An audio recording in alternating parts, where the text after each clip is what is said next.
Hello, my name's Miranda Barlow. I'm from the Art and Energy Collective, and this is my book, The Moths Whisper. One night, underneath the largest dandelion in the garden, the soil began to stir. A wriggly thing wriggled. Snick, snack, crack. And from inside the wriggly thing came a pair of even wrigglier legs. It heaved itself out from its pupa. "Hi, everyone. I'm Marny," she called. No one replied. Marny was all alone. "I need to find the moon," she muttered. She wasn't sure why or how, but she knew she needed to do it. Her wings had just dried when she saw a beautiful silvery light. "The moon," she gasped. She spread her wings and flew towards it. Bonk, bang, ouch, cried Marny. "What was that?" she asked, falling to earth with a crash. "Yeah, that keeps happening to me," called another moth as he fell to the ground beside her. "I'm Sid, by the way." "I'm Marny," she answered. "Maybe that isn't the moon." "Maybe not," said Sid. "I can't seem to fly away from it, though." Marny knew what he meant.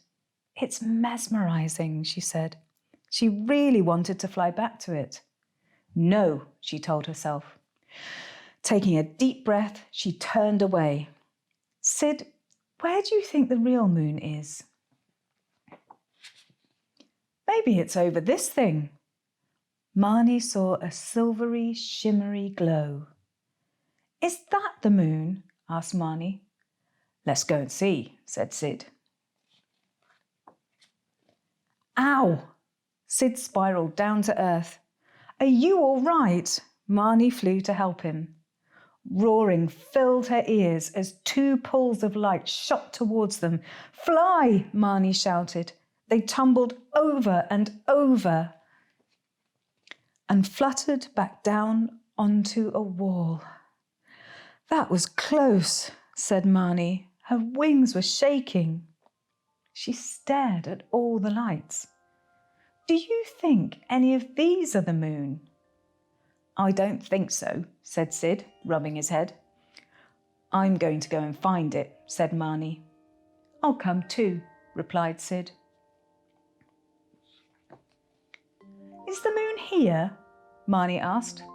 "I don't think so," said Sid. "What about here?" No," said Sid. "Is the moon here?" "Probably not," coughed Sid. "Is that the moon?" Marny asked. "No, it's an oil tanker." "Oh," said Marny. She and Sid flew out of the owl's way because she looked a bit hungry. "Is this the moon?" asked Marny. The owl shook her head. "I believe that thing is called a combine harvester," she said. They travelled over forests and fields and met all kinds of creatures. "Have you seen the moon?" Marny asked, but none of them had. "I think you've been looking in the wrong places," said the owl. "Perhaps you should try looking up." So they did. The clouds parted and out came the moon, Marny cried. "But we've been getting so confused by all these other lights. What is happening?" The owl ruffled her feathers. "Humans," she said.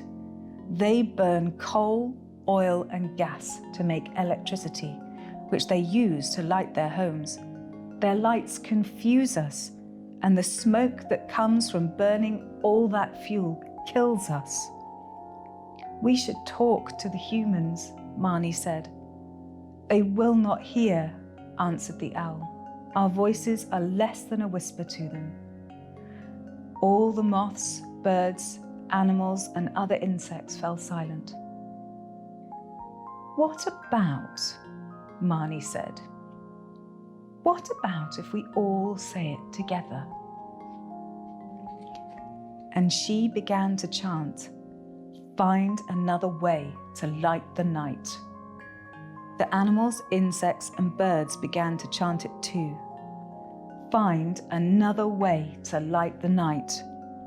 The animals ran off to tell others as the moths and birds took flight. The chant began to travel around the world, and something miraculous happened. Children and young people heard it as if the wind itself had murmured the words. They realized that all the creatures on land and in the sea needed them to make adults change the way they light the night. The children decided to take action to help Marny, Sid, and all their friends. And you can too.